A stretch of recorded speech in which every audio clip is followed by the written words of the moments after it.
Buenas tardes, estimados estudiantes.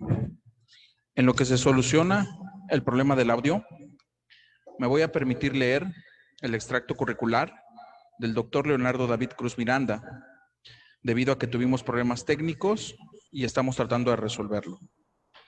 Es médico cirujano egresado por parte de la Universidad Autónoma Metropolitana del campus Xochimilco.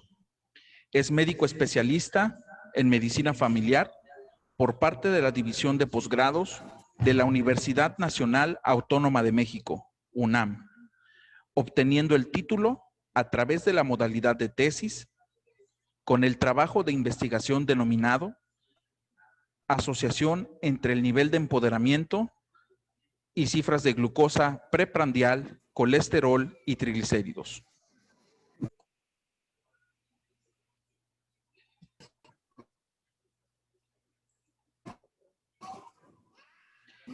Es médico adscrito al Hospital Regional número 2 del Instituto Mexicano del Seguro Social, Dr. Guillermo Fajardo Ortiz. Es profesor titular del Programa de Formación de Médicos Internos de Pregrado. Se desempeña como profesor adjunto del Programa de Especialización en Medicina Familiar en la Unidad Médica Familiar de la número 21, Francisco del Paso y Troncoso, correspondiente al Instituto Mexicano del Seguro Social en la Ciudad de México. Cuenta con múltiples certificaciones y acreditaciones de consejos nacionales, de entre los cuales destaca el certificado por el Consejo Mexicano de Medicina Familiar, así como también el certificado por parte de la Asociación Americana del Corazón con los cursos de soporte vital básico y soporte vital avanzado. Cuenta también con certificación por parte de la Asociación Mexicana de Medicina General y Familiar. Ponente a nivel nacional con la participación en el segundo Congreso Nacional de Médicos Familiares realizado en la ciudad de Guanajuato. Es un placer para nosotros en este grupo educativo Pacífico Sur tener a un ponente de talla internacional. Buenas tardes a todos. Mil disculpas por la demora, mil disculpas por los detalles técnicos. Vamos a dar inicio, vamos a darle paso a nuestro ponente.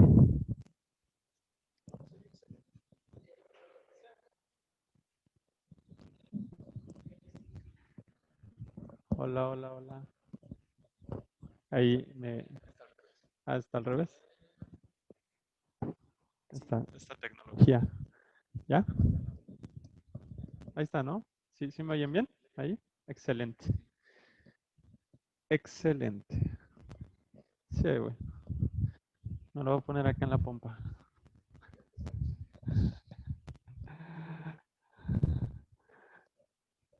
Hola, buenas tardes. Disculpen las múltiples interrupciones que hemos tenido secundario a las pruebas de audio. Como les comentaba en un inicio, es parte de la nueva normalidad y es algo en lo que tenemos que estar acostumbrados a sufrir, ¿no? Pero también es de reconocerse el esfuerzo que se hace detrás de las personas, detrás de bambalinas, es decir, detrás de todo lo que ustedes alcanzan a ver, de los técnicos, de los licenciados, ¿no? Del rector, de la directora, del doctor Héctor, el múltiple esfuerzo que se hace para que ustedes tengan acceso a este tipo de tecnologías, ¿no? Recientemente yo estaba llegando aquí a exponer y les digo que yo allá las clases que estoy dando en el curso de especialidad y en el curso de internado médico de pregrado, pues son desde la sala de mi casa, ¿no? Y es ahí, todo el mundo ve pasar al gato, ve pasar al perro, y no es algo muy, muy cómodo. Sin embargo, aquí, pues bueno, es de apreciarse todo esto que han hecho por ustedes y estoy ciertamente asombrado. Entonces, el día de hoy tengo el gusto de estar con ustedes y de que podamos tratar un tema tan importante que no solo compete a los médicos, sino también al cuerpo de enfermería, y es algo de suma importancia porque estamos hablando de un medicamento o un fármaco que, si bien se usa para el bienestar de los pacientes, puede llegar a ser también perjudicial, hasta incluso llegar a la muerte, como es la insulina. Y la insulina va a tener, aparte de sus múltiples usos y bienestar que nos va a causar en los pacientes, también va a tener una parte donde va a ser muy odiada por toda la gente, por los pacientes que tienen esta enfermedad y por los familiares, donde va a haber un proceso de deterioro en la enfermedad de la diabetes mellitus y los pacientes siempre le tienen miedo a llegar a usar insulina. Y los familiares siempre, porque el vecino, porque la tía, porque el sobrino, han escuchado que la insulina es mala. Y eso es lo que queremos cambiar y lo que se ha tratado de cambiar, no ahorita, no hace un año, no hace 10 años, sino hace más de 30 años, desde que estamos mucho más allá usando este tipo de terapias farmacológicas, y es lo que ustedes tienen que tener este conocimiento para que podamos perder ese miedo. Sin más, vamos a dar inicio. Les pediré nada más que me ayuden con las diapositivas, porque creo que está conectado a la otra computadora y creo que estamos proyectando desde acá.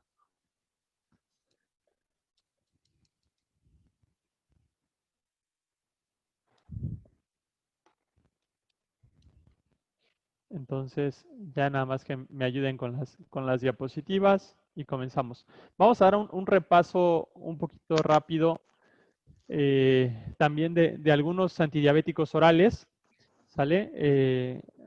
Y bueno, para comenzar, tenemos que saber cuál es la fisiología de la insulina.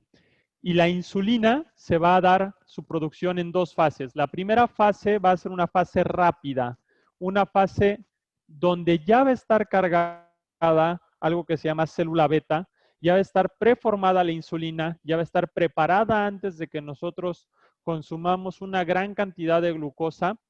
Y en esta primera fase es donde se va a llevar a cabo la producción, o mejor dicho, la excreción, la secreción, la liberación de la insulina.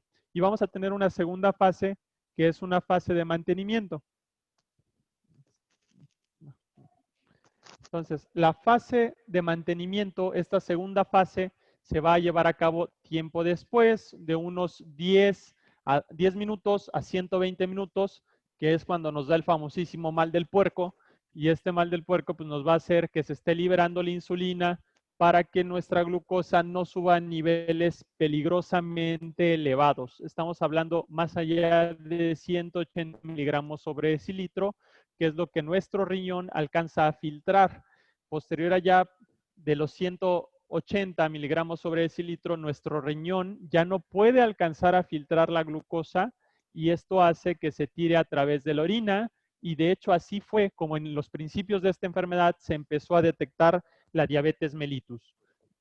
Vamos a darle a la que sigue, recordándoles que una unidad de insulina rápida va a metabolizar, es decir, se va a comer o va a lograr pelear contra 30 gramos sobre decilitro de glucosa. Este dato es muy importante porque cuando ustedes estén trabajando en alguna unidad hospitalaria, ya sea en un servicio de urgencias o en un piso de medicina interna, se van a dar cuenta que sus pacientes, al estar traumatizados en tiempo prolongado, quiere decir esto, que van a estar en un ambiente hostil, donde van a tener una venoclisis, donde pueden estar intubados, donde no van a tener un metabolismo de primer paso muchas veces, van a tener la glicemia descontrolada y sobre todo si son diabéticos.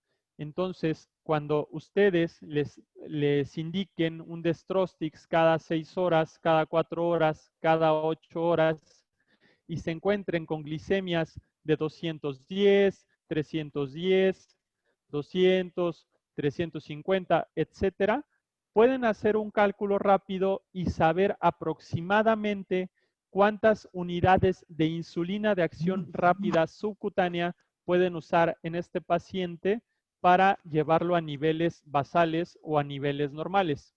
Si su paciente tuviera 200 miligramos sobre decilitro y estuviera internado, ustedes haciendo rápido una multiplicación de 2 por 30 serían 60, pueden adivinar que si le administran 2 unidades de insulina de acción rápida subcutánea, de esos 200, su paciente lo van a llevar hasta 140 miligramos sobre decilitro, restando los 60 miligramos por esas 2 unidades que sabemos que se va a comer. Entonces, como les comentaba, las fases de la secreción de insulina, la primera va a iniciar a los 5 minutos aproximadamente, va a durar hasta 10 minutos más o menos, que es que ya se encuentra la insulina formada. Es como sus amigos cuando van a salir de fiesta y les dicen paso por ti a tal hora, ellos ya están listos, pero ustedes serían esa segunda fase donde se tiene que llevar a cabo una producción posterior mucho más lenta, es decir, se meten a bañar, se arreglan, se perfuman y ya pasan después por sus amigos, ¿no? Que sería la primera fase.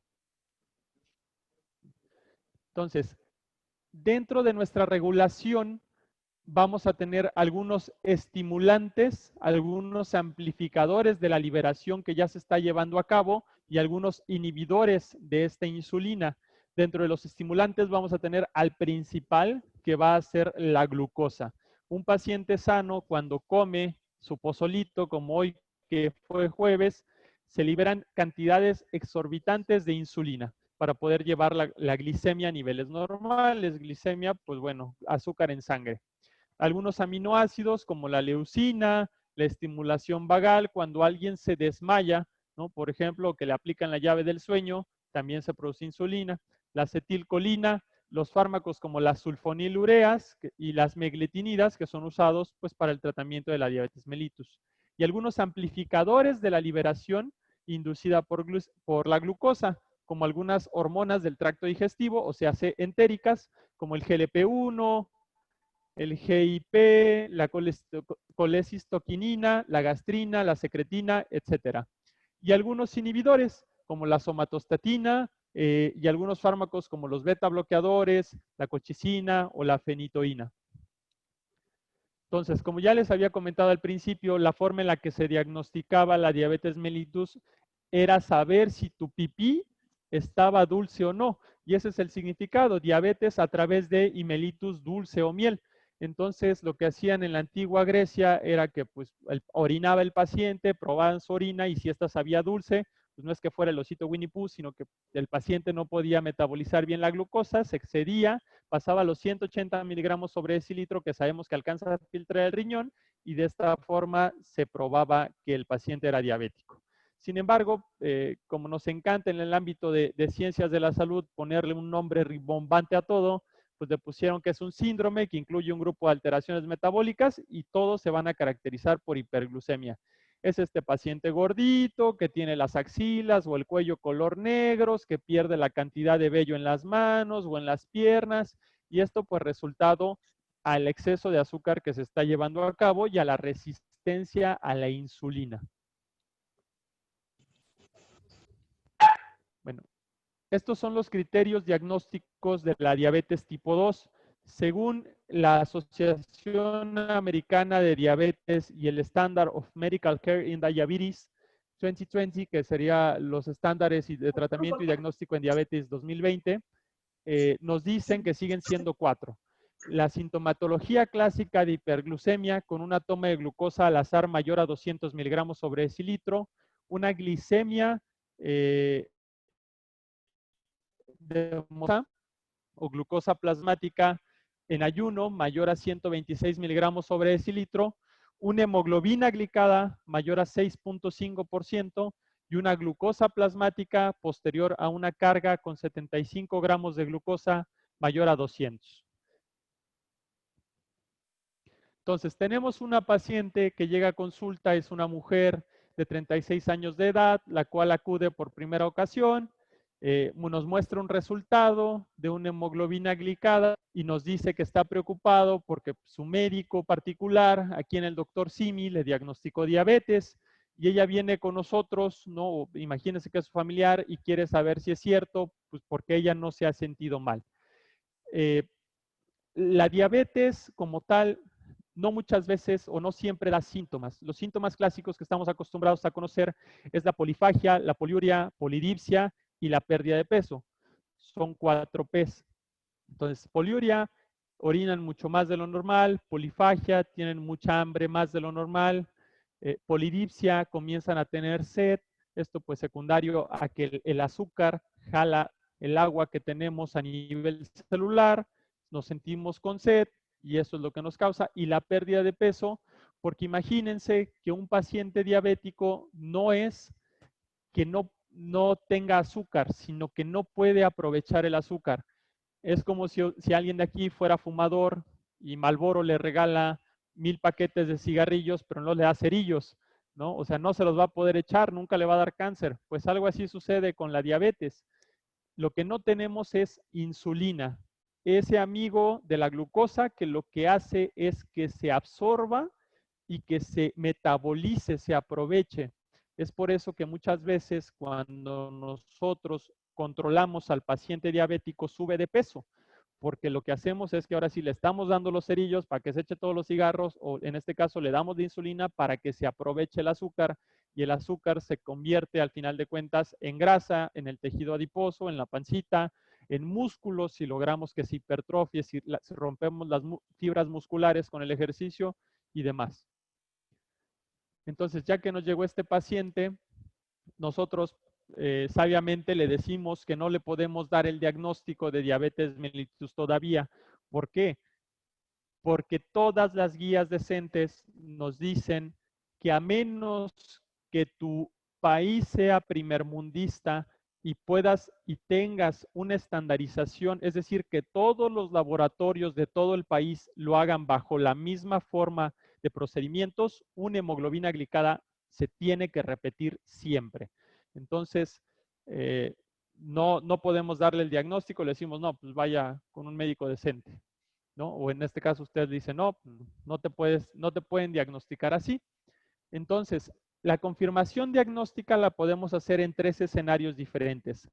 Durante 2 pruebas confirmatorias que tienen que ser iguales, por ejemplo, la hemoglobina glicada, si la primera le saliera de 7 y la segunda de 6.8, ya tenemos 2 valores por arriba de 6.5 y eso nos hace el diagnóstico de diabetes mellitus. Si tuviéramos 2 pruebas diferentes, pero las 2 estuvieran por arriba de lo normal, también una hemoglobina glicada, que es la que tenía nuestro paciente de 7%, y una glucosa en ayuno de 135%.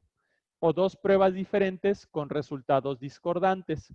Si tuviéramos este tercer escenario con una hemoglobina glicada de 6.8 y una glucosa de 110, lo más prudente que podríamos hacer es hacerle una tercera prueba, que en este caso la de elección sería una glucosa, una curva de tolerancia a la glucosa. ¿Por qué?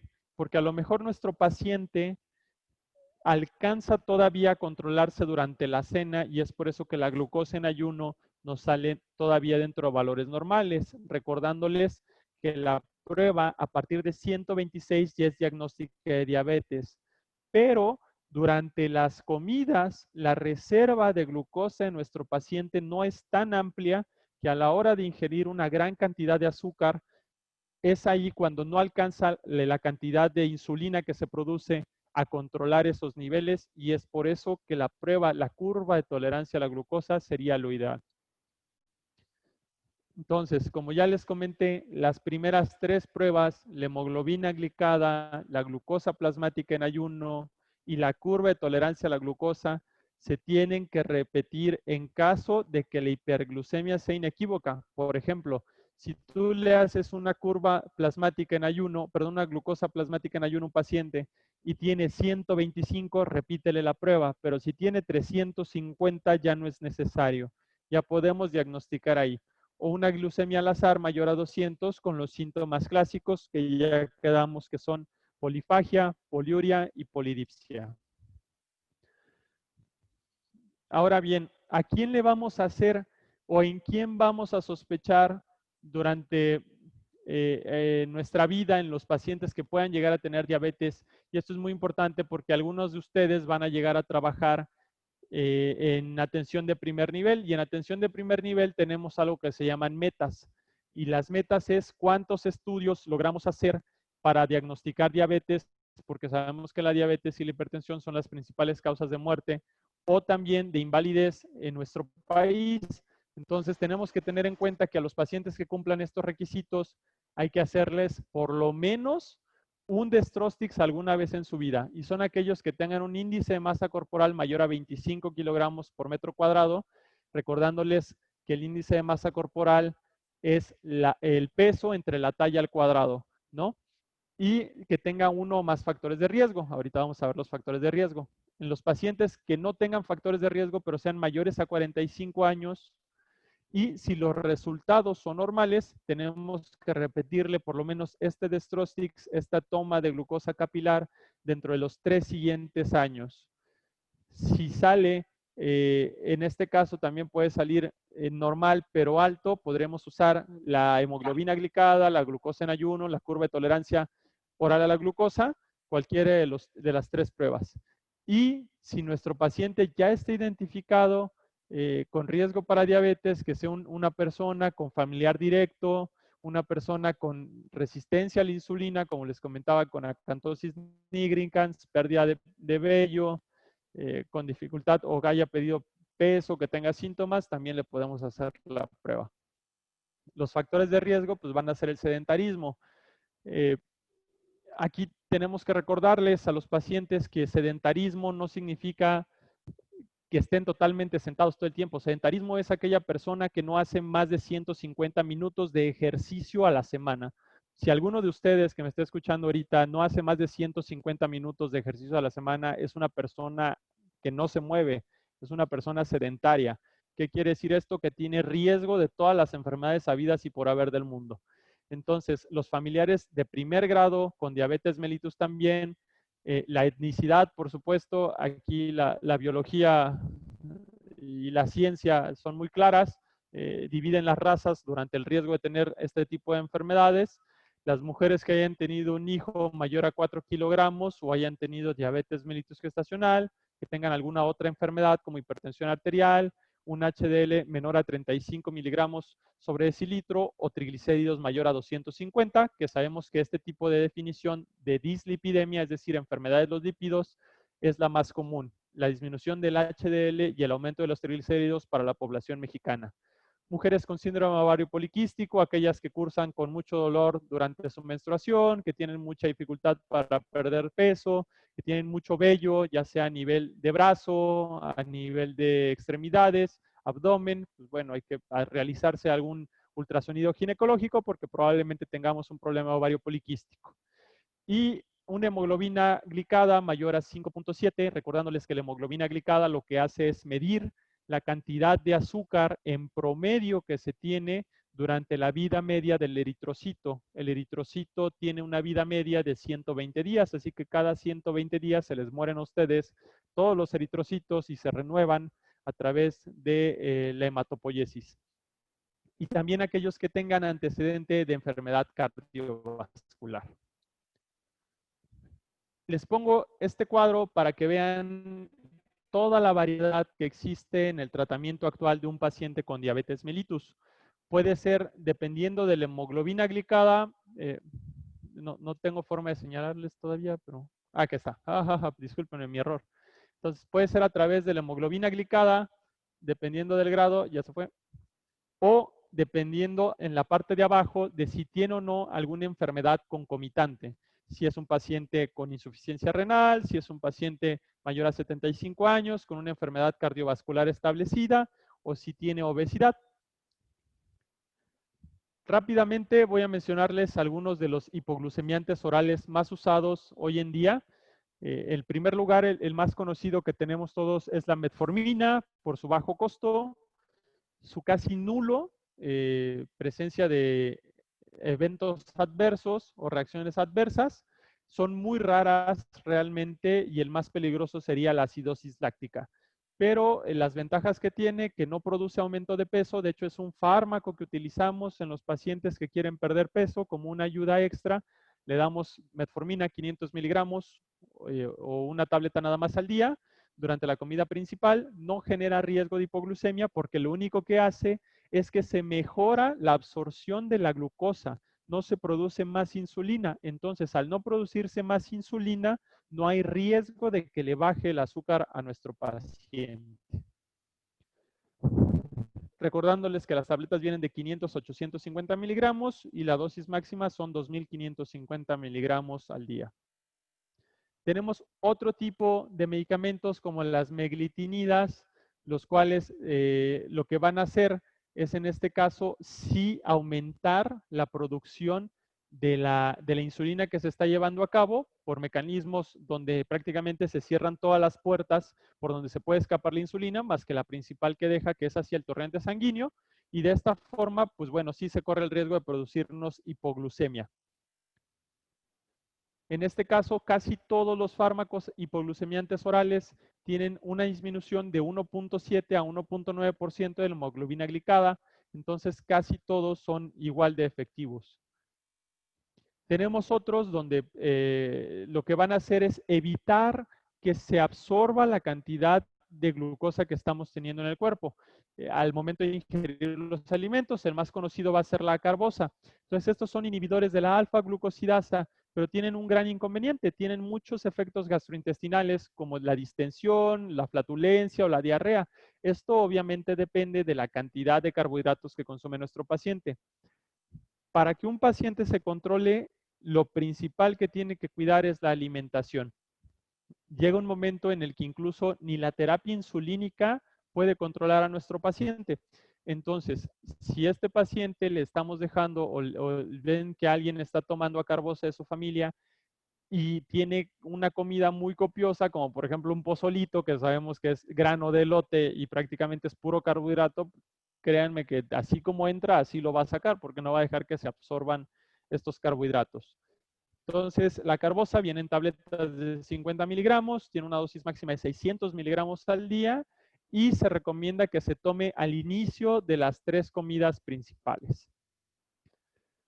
Tenemos otro tipo de fármacos como la tiazolildinediona, el más conocido se llama pioglitazona, actúa más o menos similar a la metformina, lo que hace es que sea más llamativa el azúcar a nivel periférico, es decir, a nivel de los músculo esquelético, para la insulina. Únicamente aumenta la sensibilidad a la insulina, se aprovecha de una mejor forma, no va a producir hipoglucemia, va a aumentar el colesterol bueno, que es el HDL, y se recomienda que no se use durante episodios de falla cardíaca o algún paciente hipertenso de larga evolución.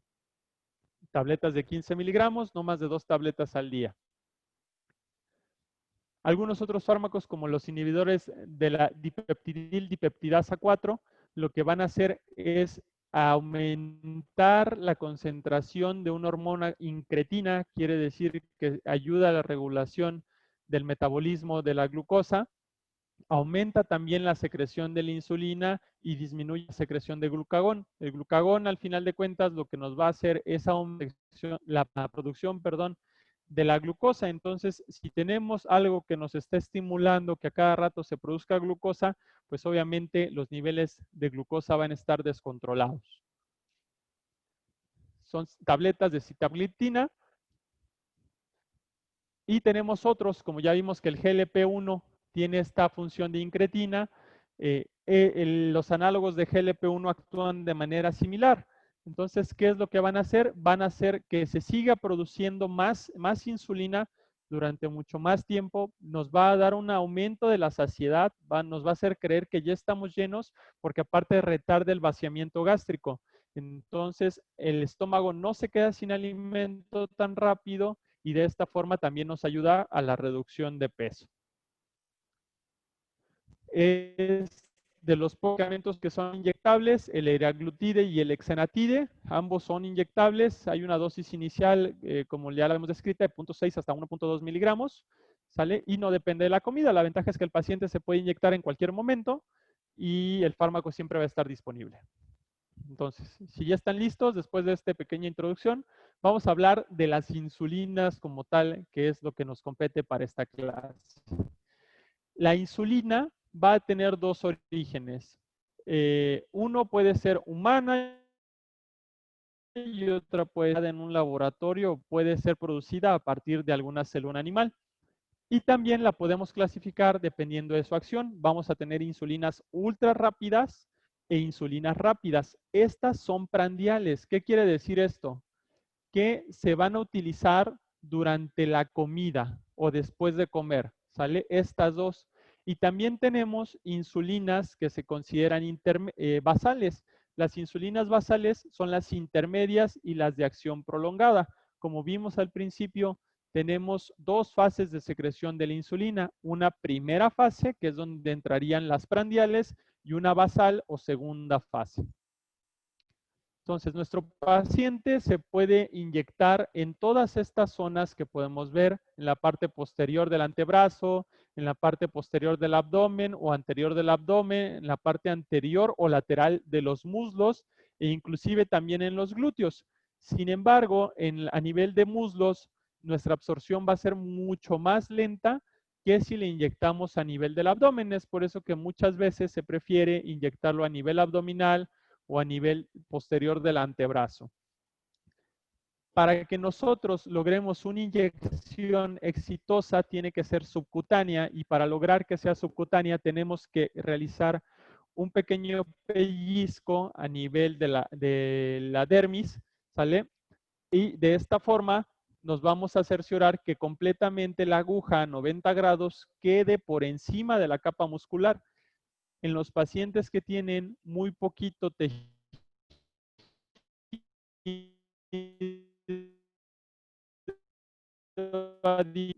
para que no nos vayamos a pasar hasta la capa muscular, y de esta forma lograríamos una inyección subcutánea.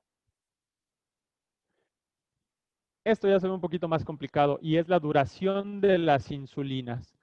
Las insulinas, como ya les comenté, tenemos basales y prandiales. Dentro de las prandiales o de inicio de acción rápida o ultra rápida, vamos a tener las que están en verde. De las más conocidas son la Aspart, la Lispro, la Glulicina, y también tenemos las de acción rápida, que estas van a durar más o menos 6 a 8 horas, como la regular y la cristalina. Entonces, dentro de las insulinas basales o insulinas de larga duración o de acción prolongada, vamos a tener la intermedia, mejor conocida como NPH, o la glargina, que ambas duran más de 12 horas. La NPH teniendo un uso de cada 12 horas y la glargina de 24 a 20 horas más o menos.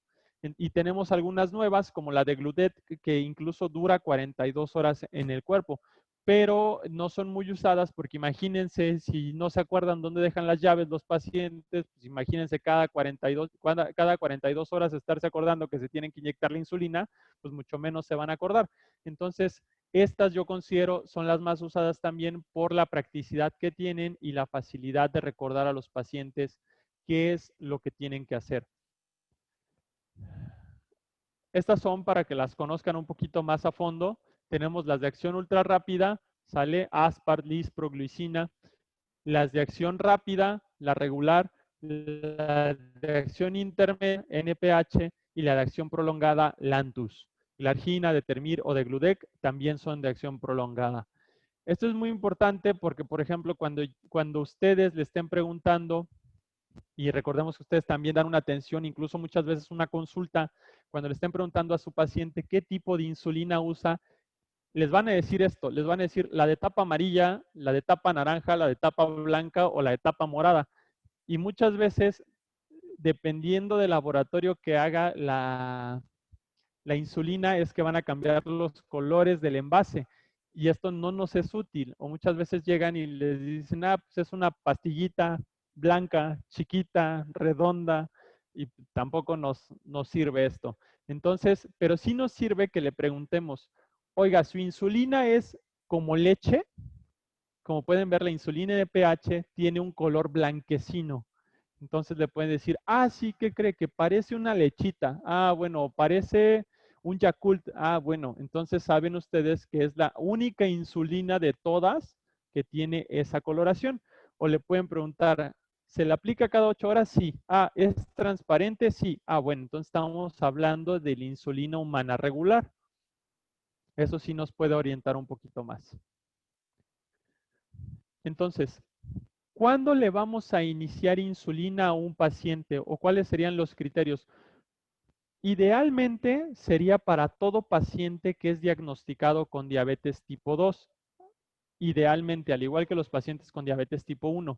Sin embargo, por azares del destino o por rumores, los pacientes le tienen mucho miedo a la terapia con insulina, porque deja ciego, porque nos cortan la pata, porque se la pusieron a mi vecino y se murió, etcétera, etcétera. El problema no es la insulina. Todos en este momento, cada uno en sus casas, su familia, el perro que tienen, el gato, están produciendo insulina. Todos trabajamos con insulina. Yo estoy ahorita produciendo insulina porque me acabo de echar, como ya les dije, un pozolito, pero el detalle es que yo no tengo diabetes, entonces mis células del páncreas funcionan todavía normal. ¿Qué pasa en un paciente que tiene diabetes? O ya se le murieron las células que producen la insulina, o están tan gastadas durante tanto tiempo por tanta coca que tomó, que ya la insulina que produce ya no es de buena calidad. Y es por eso que le tenemos que imitar nosotros de una forma normal cómo se pone la insulina a su cuerpo. Parece ser que este es el único tipo de terapias que no son bien recibidas. A alguien no le gusta su nariz y se la opera y listo, ¿no? Alguien se siente gordito, se hace la lipo y listo. Pero a la hora de que el páncreas dice, bueno, yo también quiero que me ayuden, no, ese sí no, porque él no se lo merece. Entonces, la insulina se la vamos a iniciar a los pacientes que tengan una hemoglobina glicada, es decir, que se le haga esta prueba que mide la cantidad de glucosa en promedio que tiene durante 3 meses y no sea mayor al 7%, aún con 3 hipoglucemiantes orales. Es decir, que pueda tener metformina, pioglitazona y acarbosa. Esos 3 medicamentos, por ejemplo, que vimos al inicio, y nuestro paciente aún así no está controlado porque tendría que tener una hemoglobina glicada menor a 7, bueno, pues es hora de hablar con doña Juanita y decirle, ¿sabe qué?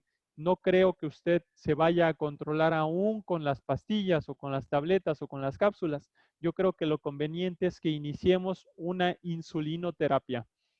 Al momento del diagnóstico, con una glucosa mayor a 300 miligramos sobre decilitro o una hemoglobina glicada mayor a 10%. Puede o no tener síntomas claros de hiperglucemia. Y también en pacientes con terapia dual que ya tengan 2 fármacos y una hemoglobina glicada mayor a 8%, no van a mejorar si no es con la insulina. Hay algunas condiciones especiales donde incluso están contraindicados usar medicamentos y lo ideal es la insulina, como en el embarazo, por ejemplo. Casi todos los medicamentos son riesgo X de la FDA, es decir, que son altamente teratógenos, es decir, que causan cáncer al producto o son malos para el embarazo. En la lactancia, la enfermedad renal crónica, la hospitalización y los estados de complicación de la diabetes, como es la cetoacidosis diabética o el estado hiperosmolar. Entonces, la dificultad es que siempre se deja como al final. Inclusive, todos los que trabajamos en un hospital o en un ámbito de salud, hasta amenazamos al paciente y le decimos, si no se cuida a don Pedro, va a terminar usando insulina. Y don Pedro piensa que es algo malo y a don Pedro le da miedo la insulina y le dice, no, es que le juro que esta vez ya no voy a tomar refresco y ya no voy a comer pan de Acatepec ni demás. Y entonces, pues no va a mejorar sus niveles de glucemia. Pero hay que recordarle a nuestro paciente que nuestro objetivo es imitar el patrón fisiológico de la secreción de insulina, recordarle que todos producimos insulina, que todos usamos insulina y es a lo que queremos llegar. Entonces, ¿cuál es el patrón fisiológico? Nosotros tenemos, como pueden ver en el color morado, una secreción basal de insulina. Siempre tenemos insulina en todo momento, siempre, siempre. Porque nuestro cerebro y nuestras funciones vitales nunca se detienen. Por más que el corazón llega a latir de 40 a 30 veces por minuto cuando estamos dormidos, es decir, casi estamos muertos cuando nos dormimos, siempre se continúa usando energía y nuestro cerebro también. Entonces, de esta forma necesitamos una secreción basal que se esté aprovechando la glucosa que tenemos. Y tenemos picos de insulina. Los picos de insulina se dan en el desayuno, en la comida y en la cena. Y es ahí donde entra la fase de secreción rápida. Entonces, cada que nosotros comemos, se nos sube la insulina, así como se nos sube la glucosa. Pero siempre nuestra glucosa está en valores normales, por debajo de 140 miligramos sobre decilitro, aún a pesar de haber comido, porque estamos funcionando bien y no tenemos diabetes. Entonces, en el IMSS, lo que tenemos disponible, para los que sepan, los que tengan IMSS, es la NPH, la regular, la Lispro, la glargina y una insulina combinada que se llama insulina mix, que tiene tanto inyección rápida como insulina de acción ultra rápida. Entonces, no es mención pagada, pero ahí trabajo, así que hay que recordar que ahí tenemos esas. Dentro de la escala terapéutica del paciente diabético, lo primero que tenemos que hacer siempre en teoría son las medidas higiénico-dietéticas con un plan de alimentación y ejercicio, y también los fármacos de vía oral. Si no funciona, nos iríamos a una insulina basal, donde siempre en todo momento tenga insulina en nuestro cuerpo, y si no funciona, a una terapia en bolo, que vamos a ver cómo es, y si no, a una insulina premezclada. Entonces, la dosis de insulina para un paciente, como pueden ver en el color verde, con diabetes mellitus tipo 2, va de 0.1 unidades por kilogramo a 1 unidad por kilogramo de peso. La dosis máxima es de 1.5 a 2 unidades por kilogramo día. ¿Qué quiere decir? Que si nosotros tenemos 70 kilos de peso, en teoría, si la calculamos a 1 unidad por kilogramo de peso, serían 70 unidades. Si estas 70 unidades no nos son suficientes para que nuestra glucosa esté controlada dentro de valores normales, el problema no es el problema es que por algo el paciente se hizo diabético y es porque nunca se controló su alimentación, y en esta forma de que ahora le estamos resolviendo la insulina, se le están nosotros, pues va a seguir con el mismo problema porque no entiende que hay un límite en la naturaleza durante el consumo de azúcares. Entonces, si la insulina que le estamos calculando a nuestro paciente a 1 unidad por kilogramo de peso no es suficiente para controlarlo, no lo va a controlar nada. Les repito, el problema no es la insulina. Hay dos formas en las que podemos darle la terapia con insulina a nuestro paciente. Uno es la convencional, donde únicamente le dejamos una dosis de insulina basal, que puede ser glargina H, como ya vimos, o también una terapia de una Lispro o regular, es decir, rápida o rápida. Recordándoles, insulina de acción basal, lo que va a hacer es que durante la insulina lista para cuando se requiera, y los bolos únicamente van a funcionar durante ese periodo corto, más o menos 30 minutos, en los que se recorre después de haber consumido nosotros el alimento.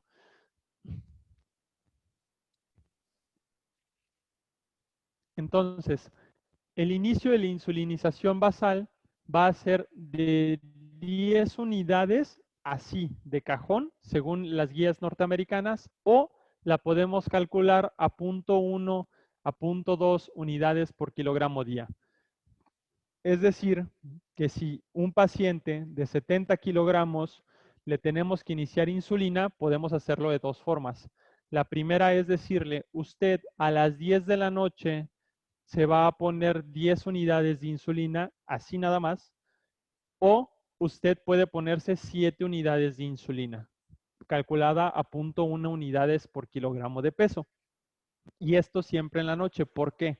Porque los picos de una hormona que se llama cortisol se producen durante la madrugada y durante la noche. El cortisol, su función, aparte de mantenernos despiertos, es producir glucosa. De esta forma nos mantenemos despiertos, nos mantenemos activos. Entonces, durante la madrugada y durante el sueño se produce más esta hormona, y aparte sería mucho más difícil nosotros controlar al momento de estar dormidos nuestra azúcar, porque no es una hormona que nosotros le podamos decir, no te produzcas más esta noche cortisol, sino al contrario, el cortisol siempre es parejo y siempre se va a estar produciendo glucosa. Entonces, es por eso que se prefiere durante la noche. realizándole un monitoreo a nuestro paciente durante 3 a 5 días aproximadamente para ver si nos está funcionando la cantidad de glucosa, de insulina, perdón, que le estamos dejando para la cantidad de glucosa que esté ingiriendo. Las metas del autocontrol, en este caso, sería que en el ayuno nuestro paciente presente una glucosa de 80 a 130 miligramos sobre decilitro, una glucosa postprandio, perdón, menor a 180 miligramos sobre decilitro y una hemoglobina glicada menor a 7%. Si nuestro paciente tuviera un riesgo de hipoglucemia muy bajito, podríamos incluso llevarlo hasta los valores normales para un paciente que no tiene diabetes, que sería menor al 6.5%, y si tiene una diabetes mellitus de reciente aparición o con riesgo cardiovascular muy bajo. Pero si nuestro paciente ya tiene el antecedente de tener una glucosa por debajo de 70 miligramos sobre decilitro, lo cual se define como hipoglucemia según la OMS, o tiene una esperanza de vida limitada, es un paciente mayor a 80 años, que sabemos que pasa la esperanza de vida del mexicano, o ya tiene alguna alteración, ya tiene alguna amputación, ya tiene alguna otra comorbilidad como un EBC, dificultad para moverse, es adulto mayor o demás, le podemos ser un poco más persuasivos y dejarle hasta una hemoglobina glicada menor a 8%. Entonces, la insulina NPH es de acción intermedia. ¿Qué quiere decir esto? Nosotros la vamos a administrar cada 12 horas, por eso se llama intermedia, dura 12 horas en el cuerpo, y va a tener un inicio de acción aproximadamente a los 30 minutos que se administra, y nos va a durar un pico a las 4 horas, que va a ser su efecto más alto, y a las 12 horas ya va a empezar a caer, se va a acabar prácticamente nuestro cuerpo. Esta la vamos a iniciar, la podemos iniciar solita como monodosis, como ya les había comentado, 10 unidades durante la noche a las 10 de la noche, o de 0.1 a 0.2 unidades por kilogramo día. Va a tener, lo más importante que tenemos con esta insulina es el monitoreo de la glucosa en ayuno, es decir, cómo se encuentra la glucosa al despertar, para que nosotros podamos ajustar la cantidad de insulina que se está poniendo durante la noche en nuestro paciente. Es muy importante también educar al paciente para que él pueda incluso ajustarse solito la insulina. ¿Y cómo lo vamos a hacer? Explicándole de esta forma con esta tablita. Le podemos decir, ¿sabe qué? Si durante 5 días su azúcar ha estado menor a 80 miligramos sobre decilitro, bájele 2 unidades a la insulina. Si se encuentra de 80 a 129 miligramos sobre decilitro, no le produzca ningún cambio.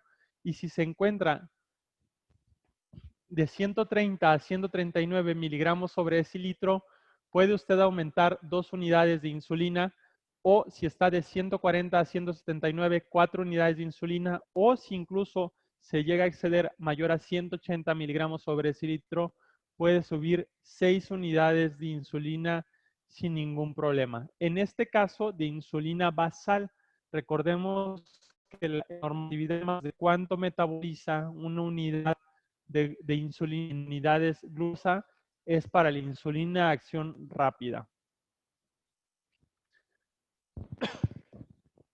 Si nuestro paciente tiene una dosis de insulina mayor a 30 unidades en las 24 horas, es importante que le dividamos la cantidad de insulina para disminuir el riesgo de hipoglucemia, que serían 30 unidades dividido en 2/3 en la mañana y 1/3 en la noche.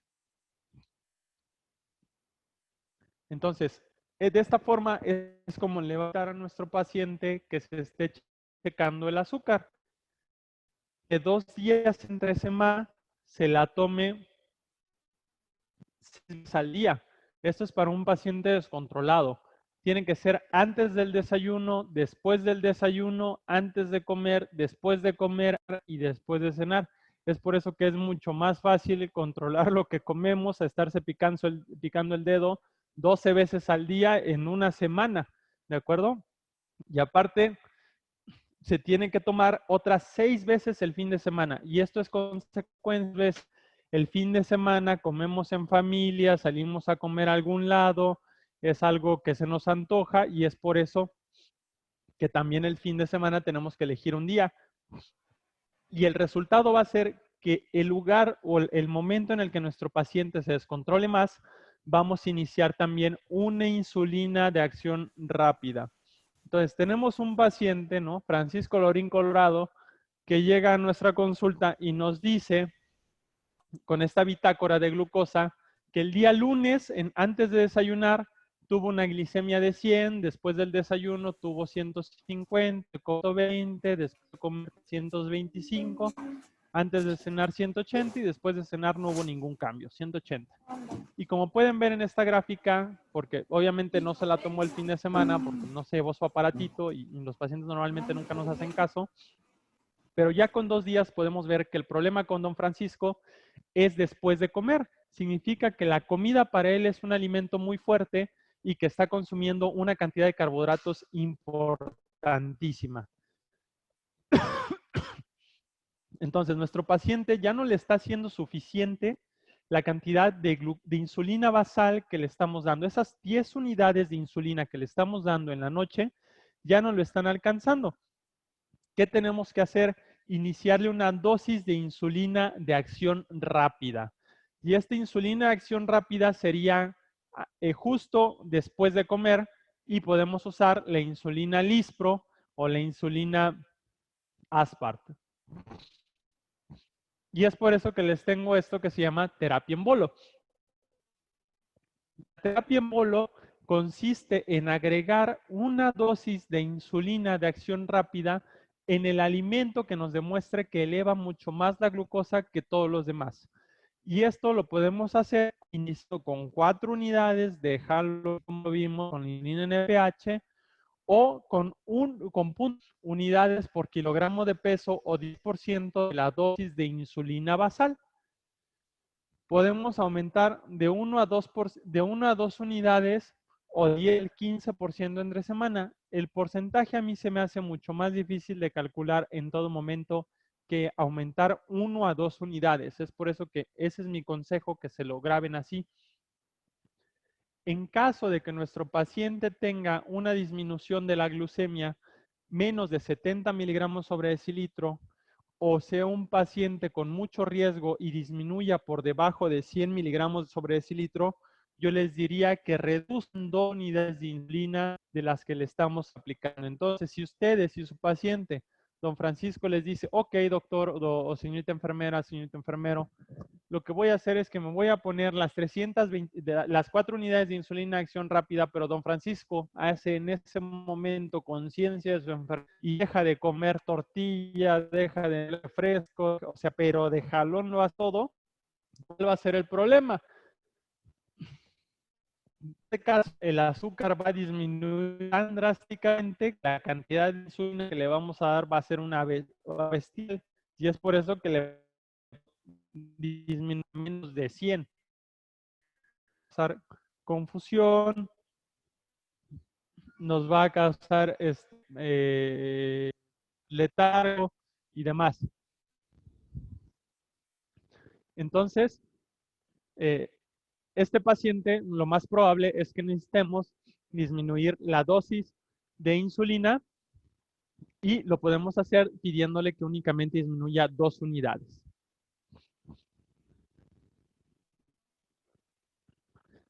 En caso de que nuestro paciente no logre una glucemia controlada, es decir, una hemoglobina glicada menor del 8%, podemos agregarle, aparte de la insulina basal que esté teniendo, una dosis extra de insulina rápida. Es decir, así como podemos ver que don Francisco ya le agregamos una dosis de insulina Lispro después de la comida, si nosotros detectáramos que en el desayuno también se está pasando con la cantidad de tortillitas, o en la cena también están entrando duro a los bimbollos Bimbo, pues también le podemos agregar ahí una dosis de insulina Lispro. Entonces, esto nos va a ayudar, o como les comentaba, era la terapia bolo-basal con un inicio igual de 4 unidades o de 0.1 unidades por kilogramo de peso. Y de la misma forma se va a aumentar o disminuir de 1 a 2 unidades hasta lograr la meta de control de la glicemia en ayuno. Y para esto usamos una insulina que no se tenga que estar inyectando cada 12 horas. Porque imagínense una insulina o que el paciente se tenga que estar picando el abdomen 2 veces después de comer y una vez en la mañana y una vez en la noche, son 4 veces en total. Es algo muy fastidioso para los pacientes y muchas veces no lo llegan a cumplir por esta razón. Entonces usamos una insulina que dure un poquito más, muchas gracias, una insulina que dure un poquito más, como la insulina glargina o la insulina determir, que estas van a durar hasta 24 horas. Prendan. Gracias. Entonces, al ser de mayor duración, estas insulinas lo que van a hacer es que nuestro paciente ya no se tenga que inyectar en la mañana y en la noche, sino que únicamente se inyecte la insulina basal, que es la glargina, que dura 24 horas solamente por la noche. Y en la tarde podamos ahorrarnos una inyección de una insulina basal y únicamente dejar las inyecciones de insulina rápida después de los alimentos que nosotros detectemos que hace que se le suba exageradamente la glucosa al paciente. Es muy importante que le recordemos al paciente que cuando nosotros vamos a administrar insulina, tiene que comer. Muchas veces nos quieren ayudar de cierta forma los pacientes y nos dicen, bueno, es que para ayudarle ya no voy a cenar. Y esto está mal porque recordemos que tienen una insulina basal que dura 24 horas. La insulina, cuando se produce de manera normal en el páncreas, detecta cuánta glucosa estamos consumiendo. Pero cuando nosotros le inyectamos en el tejido subcutáneo, está siempre disponible. Entonces, no importa si el paciente cree que nos va a ayudar por no comer, la insulina va a seguir actuando y se va a acabar las pocas reservas que tenga de glucosa y esto pues, nos va a causar que se le baje el azúcar al paciente. Entonces, tiene que comer independientemente de todo antes de ponerse la insulina. También tenemos algunas mezclas de insulina que lo que van a hacer es contener insulina de acción rápida. La insulina Lispro sale que dura 8 horas y una insulina de acción ultra rápida, que en este caso puede ser, la regular, que sería la insulina rápida, y la insulina Lispro, que sería ultra rápida. Entonces, lo que va a hacer es que nosotros al inyectar 2 veces, junto con el desayuno y la cena, vamos a tener una insulina basal que nos va a estar protegiendo durante el desayuno y la comida, como podemos ver, sale aquí en la rayita verde, y otra insulina que nos va a ayudar a que la glucosa que se suba tanto la va a disminuir. ¿Cuál es el problema? Que se llegan a superponer las acciones, ¿no?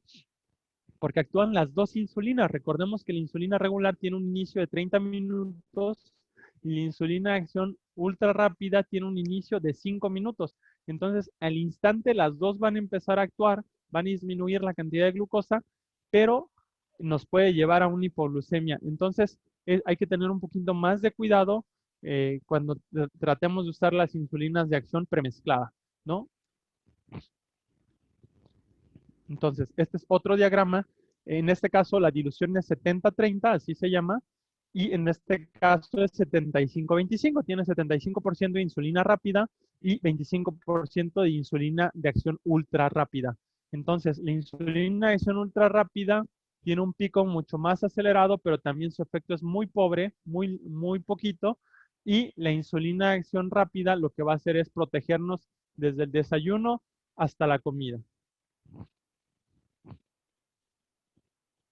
Estas son las más comunes, ¿salen? De insulina Aspart e insulina NPH también.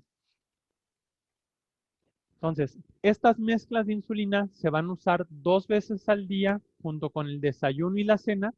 Y lo que vamos a hacer es igual, el cálculo de 0.1 a 1 unidad por kilogramo de peso.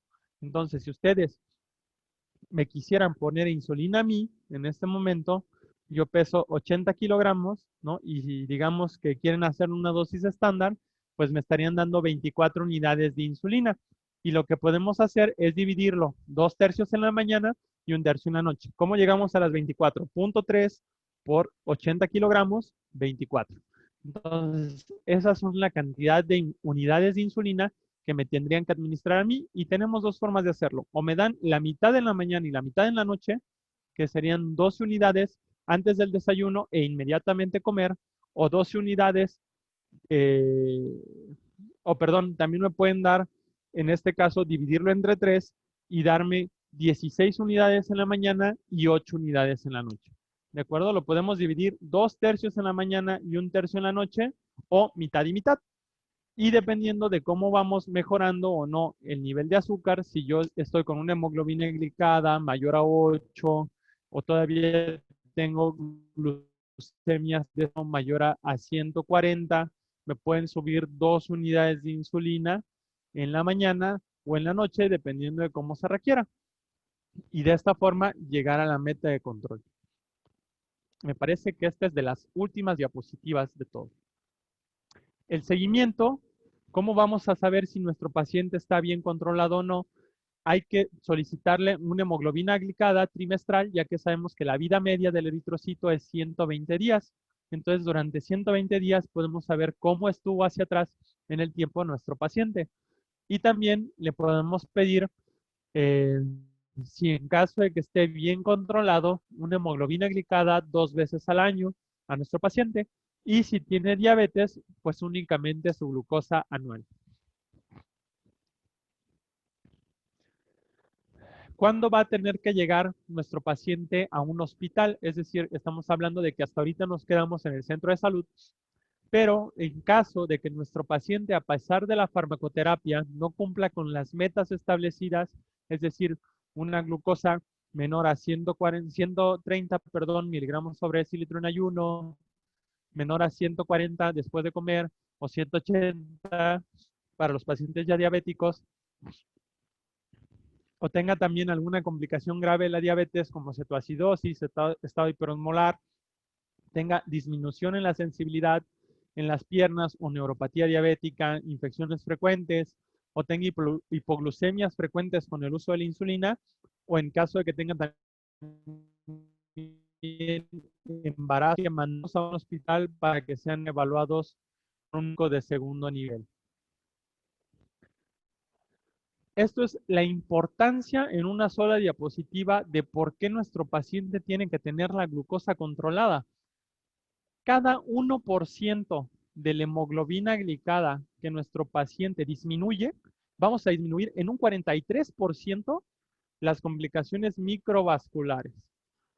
En un 25% la mortalidad, cualquier causa de mortalidad relacionada con diabetes mellitus, diabético y lo atropellaron, diabético y le cortaron la pierna, diabético y le dio un EBC, cualquier otra cosa que esté relacionada con diabetes. 16 veces vamos a reducir, un 16%, perdón, cualquier tipo de infarto y por cualquier otra cosa, también un 16%. Entonces, es la importancia de cada 1% que logramos disminuir hasta llevarlo a valores normales a nuestro paciente. Listo. No sé si alguien tenga alguna duda que me gustaría responder. En estos momentos, de favor, si alguno de ustedes tiene alguna duda, puede hacer uso del chat, bien a través de la opción levantar la mano de Zoom, darles la participación correspondiente y que puedan externar sus inquietudes al ponente.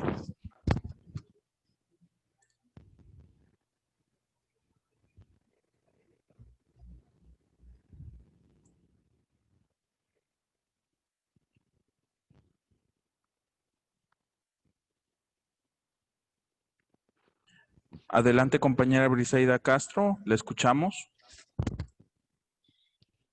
Buenas tardes.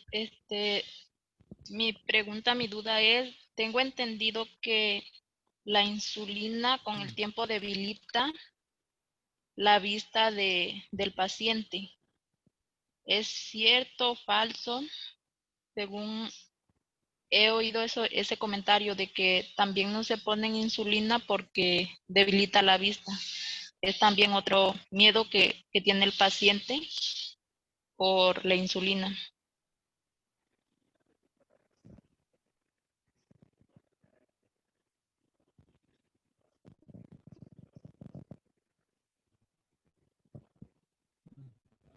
Ok. Ya me dijeron la pregunta, no la alcancé a escuchar, pero porque estoy un poquito lejos de la bocina, pero ya me la dijeron. No, esto es un mito.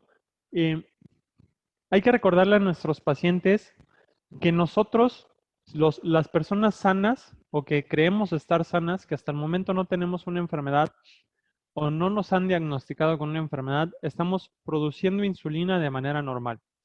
Entonces, digo, yo sí tengo un poquito la vista afectada, pero es porque no traigo los lentes, tengo astigmatismo en el ojo izquierdo, pero pues eso es porque mi ojo está defectuoso, ¿no? El problema con el azúcar es que durante el azúcar elevada, durante mucho tiempo, lo que hace es dañar todo lo que se encuentra, ¿eh? Y de hecho es por eso que es muy famoso que si se fijan, la Coca-Cola la usan para aflojar tornillos, limpiar la taza del WC, no sé, tienen limpiar las baterías de los autos, creo también ahí le hacen los electricistas de esta forma, los eléctricos, porque el azúcar literalmente daña todo lo que toca, chicos. Entonces, se tiene la creencia de que la insulina daña la vista porque cuando ustedes le inician una insulina a un paciente ya es muy tarde. No es lo mismo, por ejemplo, un diabético para que el paciente se entere que es diabético pasan más o menos 10 años desde que inicia la enfermedad en promedio.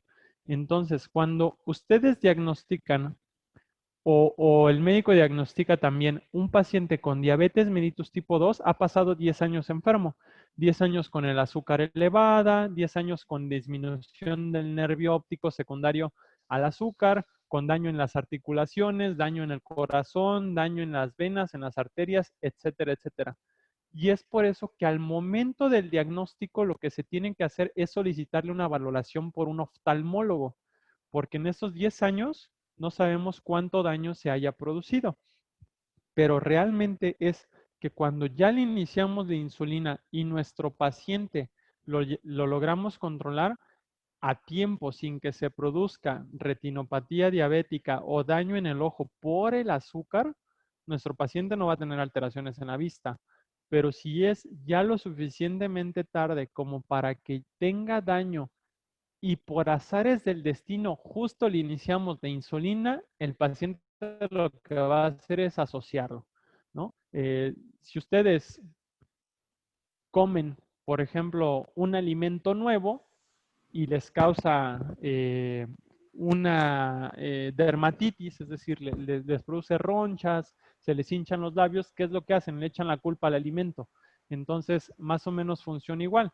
Si el paciente no se da cuenta que no ve bien hasta que por azares del destino le dijeron, es que la insulina deja ciego y justo ya se le dañó el nervio óptico y le toca inyectarse la insulina, pues ¿qué va a hacer? Lo relaciona con el uso de la insulina.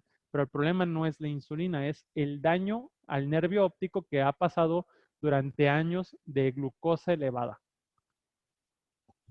Bien, continuando con nuestra serie de preguntas, le cedemos el turno a la compañera Magdalena. Por favor, compañera Magdalena, si gusta activar su audio para hacerle la pregunta a nuestro ponente.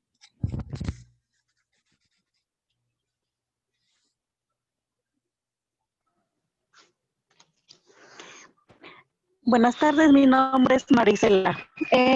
Quisiera hacerle dos preguntas. ¿Qué es el cortisol? Uno. La otra es la pregunta número 2. ¿Qué tiempo después de cada almuerzo, comida o cena es recomendable tomarle la muestra a un paciente?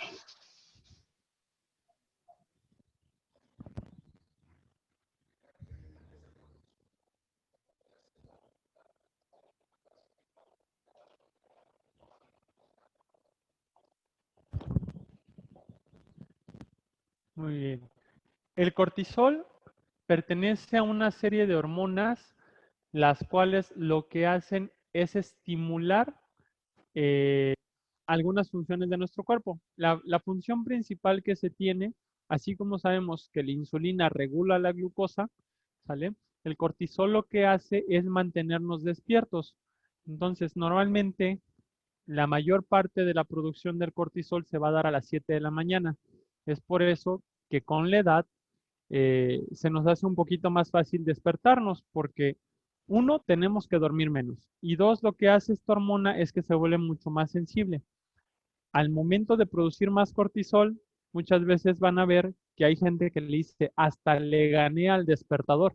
Pues no es que le hayas ganado, sino que tu cuerpo se está acostumbrando a que si estás durmiendo la cantidad es suficiente y llega un momento a las 7 de la mañana, 6 de la mañana, donde solito el cuerpo produce esta cantidad de esta hormona que se encarga de despertarnos, que se encarga de producir glucosa para mantener nuestro cerebro activo, que se encarga, entre otras cosas, de producir hormona del crecimiento, que se aprovechen todos nuestros nutrientes. Entonces, es una hormona que se sintetiza de manera normal, que participan en algo que se llama hormonas reguladoras de la insulina o de la glucosa.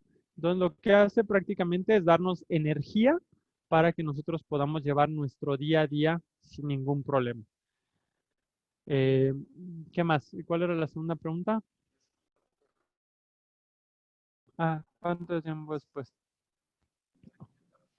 La segunda pregunta Ok. es, Lo que ¿qué tenemos que hacer en tiempo este caso después? es justamente a los 120 minutos después de ingerir el alimento, es decir, a las 2 horas después de comer, es recomendable tomarle la muestra a nuestro paciente. En caso de que sea, yo sé que suena un poquito exagerado tomarle a alguien o picarle el dedo 6 veces al día, ¿no? Sí, la verdad es que sí está un poquito manchado. Entonces, lo que podemos hacer es que el lunes se la tome en ayuno, que el martes se la tome después de desayunar, que el miércoles a las 2 horas, que el miércoles se la tome antes de comer, que el jueves se la tome después de comer, que el el viernes se la tome antes de cenar y el sábado después de cenar. Así dividimos todas las tomas durante todos los días de la semana. Y a las 2 horas, porque recordemos que uno de los criterios ¿podemos poner la presentación? Las diapositivas. Porque recordemos que uno de los criterios de diagnóstico de diabetes es precisamente la detección de la glucosa al azar mayor a 200. Entonces, es como una glucosa al azar, una glucosa después de ingerir los alimentos a las 2 horas. Si nosotros a las 2 horas le detectamos a nuestro paciente que tiene la glucosa por arriba de lo necesario, que sería en este caso 180 miligramos sobre decilitro, lo que alcanza a filtrar el riñón, vamos a encontrar que nuestro paciente no se está controlando adecuadamente. Entonces, es por eso la razón de que se le pide que se tome el azúcar a las 2 horas después de ingerir el alimento. ¿Sale?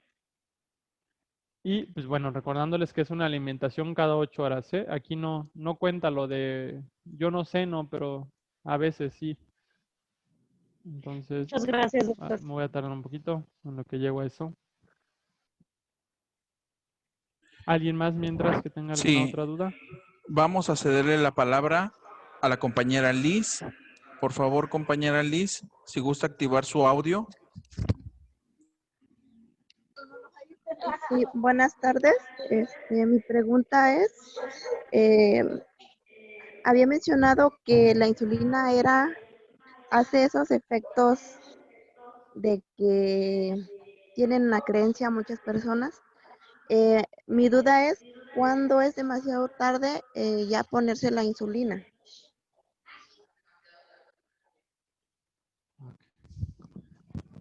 Muy bien. ¿O cuándo ya está a tiempo todavía? Ok. Esto va a depender un poquito de percepción. ¿Por qué? Cuando yo les digo que es demasiado tarde, quiere decir que nuestro paciente va a sonar un poquito crudo, pero no encuentro otras palabras para decirlo. Cuando digo que es tarde, quiere decir que nuestro paciente lo único que vamos a hacer es que no se muera, ¿sale? Que no le dé una complicación por cetoacidosis diabética o por estadio hiperosmolar.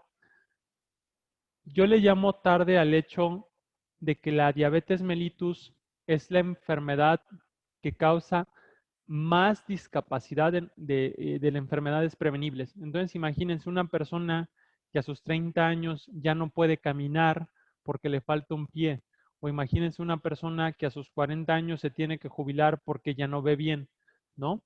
A esto me refiero cuando les digo es demasiado tarde. Realmente es que nunca va a ser demasiado tarde, porque de eso al que el paciente se muera, pues, mejor que esté vivo, ¿no? Aunque tenga complicaciones. Pero cuando es todavía no tarde, a mi parecer, es cuando no hay consecuencias o secuelas de la enfermedad. Cuando nuestro paciente todavía ve, cuando nuestro paciente todavía camina, cuando nuestro paciente es independiente para las actividades de la vida diaria, todavía estamos a tiempo. No me acuerdo si eso era toda la pregunta. ¿Sí? Entonces, realmente en todo momento vamos a estar a tiempo, pero yo le llamo tarde a eso, a que ya se encuentren complicaciones y nuestro paciente no vaya a tener una mejoría o un beneficio más allá de que estar mucho más tiempo con su familia. Lo importante sería es que estuviera con un tiempo de calidad.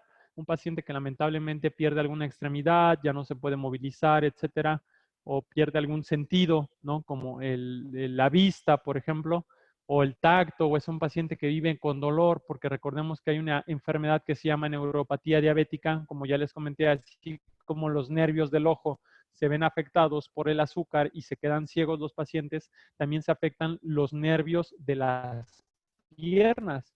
Entonces se genera algo que se llama neuropatía diabética y son estos pacientes que todo el tiempo les duele algo, todo el tiempo, ¿no?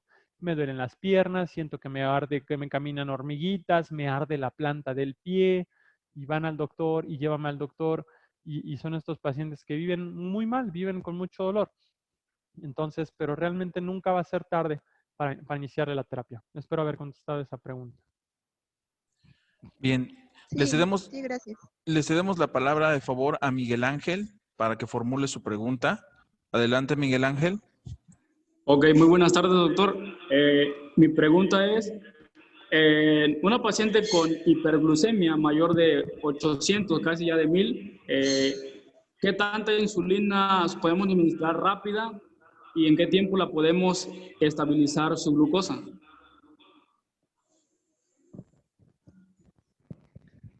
Excelente pregunta, Miguel. Una paciente que tiene 800 miligramos sobre decilitro es indicativo de que esté en urgencias. Una paciente con esta cantidad de glucosa, el problema es la complicación que puede desencadenar y puede desencadenar un estadio hiperosmolar o una cetoacidosis diabética. Entonces, lo primero que tenemos que hacer es darle insulina de acción rápida. Podemos usar hasta 10 unidades, recordándoles que la insulina de acción rápida metaboliza 30 unidades de glucosa, entonces 30 por 10, 300. De esos 800 que tiene tu paciente, en menos de 5 minutos lo estaríamos bajando hasta 500. Y si le repetimos una dosis, estaríamos bajándolo prácticamente a 200 miligramos sobre decilitro, recordando que 30 unidades de glucosa son chupadas por una unidad de insulina. ¿Cuánto tiempo tenemos para hacer esto? Afortunadamente no tenemos un tiempo límite. No es como en la presión arterial. En la presión arterial no podemos bajar de jalón el azúcar. En la glucosa sí lo podemos hacer siempre y cuando no lleguemos a hipoglucemia. El detalle aquí es que a lo mejor lo controlamos en ese momento con unidades de insulina de acción rápida y de ahí tendríamos que estarle monitoreando con la imagen que les mostré de cómo se va a solicitar que se chequen el azúcar, ¿sale? A ese paciente sí le tendríamos que hacer así, que se la tome 6 veces el lunes y otro día entre semana y de ahí también 6 veces el fin de semana para que sepamos qué comida es la que le está haciendo que llegue a 800 miligramos sobre decilitro, ¿no? Y en este caso, sí yo les diría, ¿sabes qué? ya ni le inicies 10 unidades de insulina en la noche, no seas condescendiente con este paciente, porque esto es para pacientes que dices, bueno, yo creo que sí come bien, más o menos. Si tu paciente tiene 800, esa paciente no se va a controlar casi casi con el Espíritu Santo. Entonces, ahí sí le tienes que dejar por lo menos 0.3 unidades de kilogramo por kilogramo de peso. Si pesara 70 kilos, tendrías que ponerle 21 unidades de insulina y en este caso las puedes dejar en una sola aplicación o ponerle 14 en la mañana y 7 en la noche, lo cual también sería conveniente. Tenemos más o menos 3 meses para controlar a esta paciente, para que no nos esté generando glucemias de más de 180 después de comer y más de 130 en ayuno. ¿Por qué 3 meses? Uno, porque recordemos que es lo que dura la vida media del eritrocito. Si tú le haces una hemoglobina glicada el día de hoy y en un mes le pides una hemoglobina glicada, no va a haber ningún cambio. Pero tienes que esperarte por esos 120 días, 3 meses, para que nosotros podamos ver que objetivamente hubo una mejoría. Pero en resumen, contestando concretamente la pregunta, podemos usar 10 unidades de acción rápida para no excedernos, para que se absorba, porque por vía subcutánea no se pueden usar más de 10 unidades. Si fuera vía endovenosa, no hay ningún problema. Podríamos usar un poquito más, pero por seguridad del paciente, mi recomendación sería utilicen 10, valoren a la media hora cuánto tiene de insulina y le pueden administrar otra carga, pero ya calculando o disminuyendo la cantidad, ¿no? De unidades. Y en tiempo, ya por fuera de urgencias, tendríamos hasta 3 meses para que el paciente se controlara. Ok, muchas gracias, doctor. Bien, tenemos también por ahí el compañero Ricardo, me parece que quería formular una pregunta.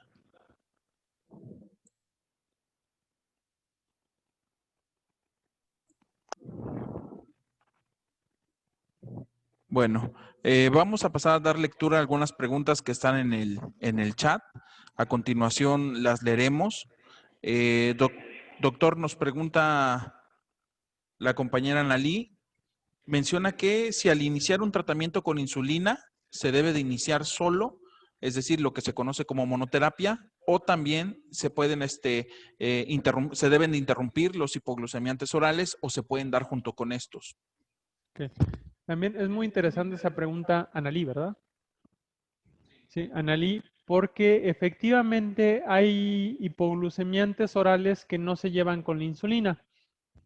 Por ejemplo, vimos hipoglucemiantes orales que lo que hacen es aumentar la producción de insulina. Pero ¿cuál sería el uso de algo que ya no tenemos, ¿no? Estos hipoglucemiantes orales actúan a nivel de la célula beta del páncreas, que es donde se produce la insulina. Estoy hablando, por ejemplo, de la glibenclamida, que es una sulfonilurea. Estoy hablando también de la tiazolildinediona, ¿no? En este caso, pero no tiene caso que nosotros exprimamos un limón de la taquería de Don Filo, que sabemos que están bien secos, ¿no? Entonces, mejor te compras tú tus propios limoncitos en el Soriana, que los veas jugositos, y eso sí los exprimes y les vas a sacar limón. Entonces, si tenemos una sulfonilurea, no tendría caso que le estuviéramos dando, perdón, si le estamos dando insulina, no tendría caso que le diéramos una sulfonilurea. Pero también hay medicamentos con los que se lleva muy bien la insulina. ¿Cuáles? Aquellos que hacen no que se produzca más insulina, sino que se aproveche mejor. Y recordarán que al inicio les dije que la pioglitazona es uno de ellos, o que la metformina también ocasiona, ¿sale? Que se esté aprovechando de una mejor forma la insulina, ¿no? Entonces, aquí las tiazolildinedionas, por ejemplo, la pioglitazona, aumenta la sensibilidad periférica, no produce más insulina, o la metformina, que es una biguanida, no produce más insulina, o por ejemplo, la acarbosa no produce más insulina, lo que hace es evitar que se absorban los carbohidratos. Entonces, en ese caso sí podríamos continuar con terapia de hipoglucemiantes orales más la insulina, pero si nosotros tenemos algún otro fármaco, como por ejemplo Las meglitinidas, que aumenta la secreción de insulina en la primera fase, pues no tendría ningún sentido, porque, oh sorpresa, ya no hay insulina en el cuerpo, se le estamos inyectando nosotros. O si le queda alguna reservita por ahí al paciente y le damos, aparte de la insulina, un medicamento que aumenta la secreción de insulina, ¿no? Y todavía le queda una reservita ahí al paciente para un antojito, para un mazapán, ¿no? Y le damos el medicamento, lo que vamos a hacer es que lo vamos a llevar al suelo, lo vamos a hipoglucemiar de manera tremenda. Es por eso que hay que suspender los hipoglucemiantes siempre y cuando se encarguen de producir más insulina. Repito, si son hipoglucemiantes o antidiabéticos orales que lo que hacen es aprovechar mejor la insulina que hay, como la pioglitazona, la acarbosa o la metformina, se pueden dar de manera concomitante, es decir, de manera simultánea con la insulina. Pasamos con otra lectura. Pasamos con la lectura de otra pregunta de nuestro chat. Pregunta la compañera Karen. Tengo una duda. En cuanto a la administración de la insulina, en otras áreas, ¿tenemos que cambiar igual la jeringa para la administración? La jeringa para la administración. No me quedó muy clara la pregunta, pero es decir, si tienen que ser diferente el tamaño o...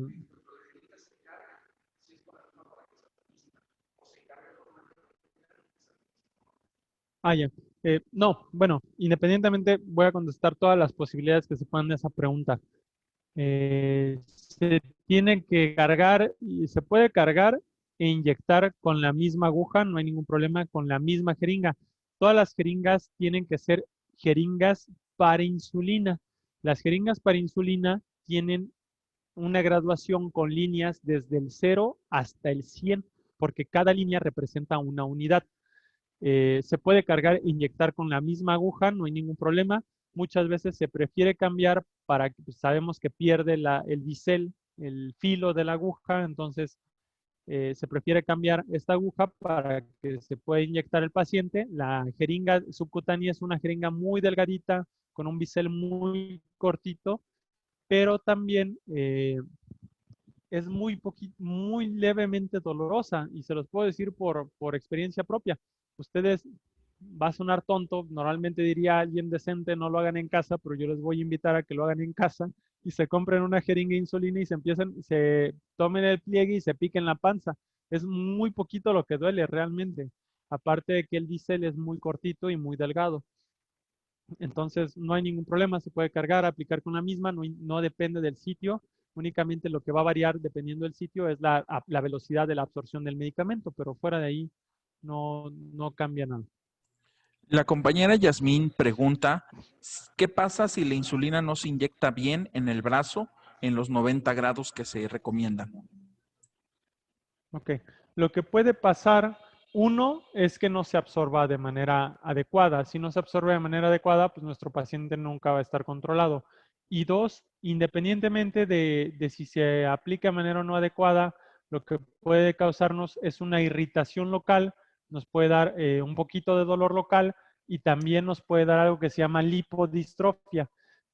La lipodistrofia es la pérdida la atrofia, mejor dicho, la pérdida de material en cantidad y calidad del tejido subcutáneo, y la piel se nos hace como piel de naranja y dura. Entonces quiere decir que ese sitio queda inhabilitado para inyecciones posteriores. Es de las complicaciones más comunes que se pueden presentar. Y lo peor que nos podría pasar es que al paciente le duela mucho donde lo pusimos. La compañera Noemí Solís pregunta, cuando el paciente inicia el tratamiento de insulina, después de que ya se tiene un control en su nivel de glucosa, ¿se puede cambiar el tratamiento a pastillas? Y menciona que principalmente la metformina. Ok, la respuesta sería no. Cuando nuestro paciente está controlado, y esta es una pregunta que me hacen mucho, de hecho, los pacientes, ellos siempre tienen la esperanza de volver únicamente a los antidiabéticos orales, pero si nuestro paciente está bien controlado, quiere decir que hay un equilibrio entre la cantidad de azúcar que está consumiendo el paciente y la cantidad de glucosa que está teniendo nuestro paciente. Por ejemplo, ahorita me vieron tomar agua a mí. Se me quitó la sed porque tomé agua, ¿no? El quitarle la insulina al paciente sería como que yo me hubiera quitado la sed tragando saliva, ¿no? Me hubiera sido imposible. Entonces, nuestro paciente, uno, va a necesitar insulina como todos la necesitamos de manera normal de por vida. Y dos, recordemos que la metformina lo que hace principalmente es aumentar, ¿sale? La capacidad de absorber la glucosa que ya se encuentra en la sangre. Va a aumentar la acción de la insulina. Pero ¿cuál va a ser el problema si le quitamos la insulina en este paciente? Que va a aumentar la acción de nada, porque no va a tener insulina. Porque recordemos que nuestro paciente o ya se acabó la reserva del páncreas de insulina, o la insulina que está produciendo es de muy baja calidad, o sea, está comprando insulina en China, nuestro paciente, ¿sí me entienden? O sea, está muy chafa. Y por eso es que nuestro paciente en un principio pues, se estaba descontrolando. Entonces, la respuesta sería no, ya no podría regresar a la terapia únicamente con antidiabéticos orales. Tendría que seguir de preferencia por su propio bien únicamente, o mejor dicho, de por vida con el uso de insulina. Le cedemos la palabra al compañero Carlos Santiago Vivar para que formule su pregunta. Por favor, compañero, si gusta activar su audio para que lo escuche el doctor. Bueno, Sí, buenas se escucha. tardes. Yo soy Carlos Santiago Vivar y a mí me gustaría saber cómo detectar a un familiar si tiene diabetes. ¿Cómo detectar qué? Ok. Primero, lo aconsejado es que tengamos, veamos si nuestro paciente o nuestro familiar tiene factores de riesgo para diabetes. ¿Cuáles van a ser los factores de riesgo? Un peso mayor al que es recomendable, ¿no? Que sabemos que en la población mexicana esto es algo muy común, el sobrepeso, y somos el primer lugar a nivel mundial de sobrepeso y obesidad. Entonces, si nuestro paciente tiene un índice de masa corporal, es decir, la relación entre la estatura y el peso mayor a 25, y lo vamos a hacer ahorita conmigo. Por ejemplo, yo peso 80 kilos y mido 1,78. Entonces voy a multiplicar 1,78 por 1,78, que es mi talla al cuadrado, y me da 3,16. Entonces voy a dividir mis 80 kilos entre 3,16 y yo tengo un índice de masa corporal de 25,31 metros cuadrados. ¿Qué quiere decir esto? Que según la OMS, yo estoy en sobrepeso. Yo tengo riesgo de tener diabetes mellitus. Cumplo con uno de esos factores. Entonces, en este caso, si nuestro familiar cumple con un factor de riesgo o tiene también resistencia a la insulina, ¿cuál es la resistencia a la insulina?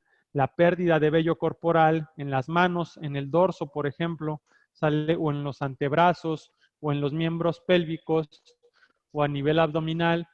La presencia de acantosis nigricans, que es esta coloración que vamos a ver en la gente en el cuello o a nivel axilar, donde es oscura la axila o es oscuro el cuello, o se les hacen pequeñas verruguitas. Eso nos está hablando de resistencia a la insulina, y lo principal, la obesidad abdominal. Hay personas que son obesas, pero son parejamente obesas, ¿no? Que tienen obesidad en todo el cuerpo. Y hay personas que tienen, no, es que pancita de chelas. Pero esta no es pancita de chelas, esta pancita es grasa visceral y es la más peligrosa del mundo porque es la principal ocasionadora de infartos. Entonces, esta sería la forma en la que sospecharíamos que nuestro paciente o nuestro familiar tiene diabetes mellitus.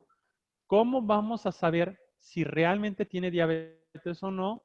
Podemos hacerle cualquiera de las 4 pruebas que hoy tenemos disponibles.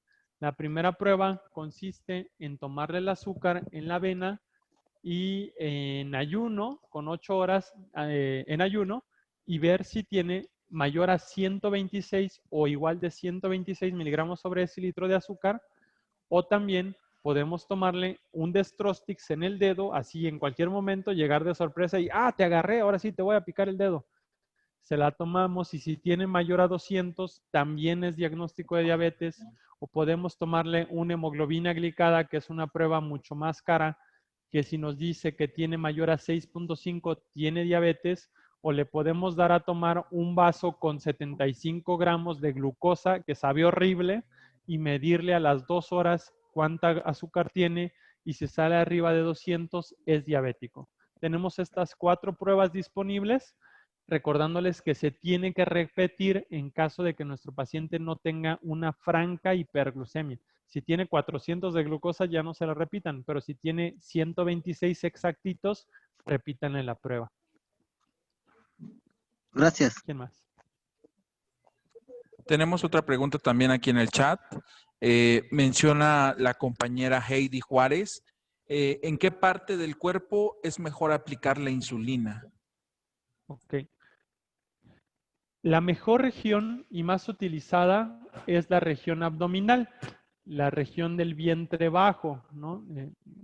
Acostumbramos a decir así vientre bajo. Yo no conozco el vientre alto, pero en el vientre, justo en la periferia del ombligo, descuidando mucho el ombligo, nunca la vayan a inyectar en el ombligo, pero lateralmente en el ombligo o en la parte inferior, yo considero que es la opción más factible. Uno, porque está más al acceso del paciente. El resto de las partes, por ejemplo, en el muslo, hay una absorción muy lenta. Y en el dorso del antebrazo, yo hacer esto, uno, no me puedo picar. Tengo una mano inhabilitada, ¿de acuerdo? Entonces, yo no puedo hacer el pliegue, mientras que en el abdomen sí puedo generar el pliegue y puedo inyectar. Entonces, es la zona de más fácil acceso, es la zona de mayor velocidad de absorción y también es de menos dolor.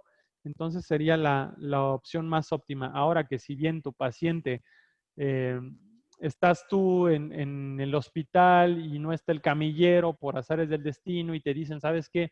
Ponle este esquema de acción insulina rápida, subcutánea, ¿no? En lugar de endovenosa, y el paciente está acostado boca abajo, o ahorita que está mucho con esto de los pacientes de COVID, que sabemos que tienen que respirar en una posición prona, con la boca abajo, pues no lo vas a voltear únicamente para ponerle la insulina y de ahí lo vas a regresar.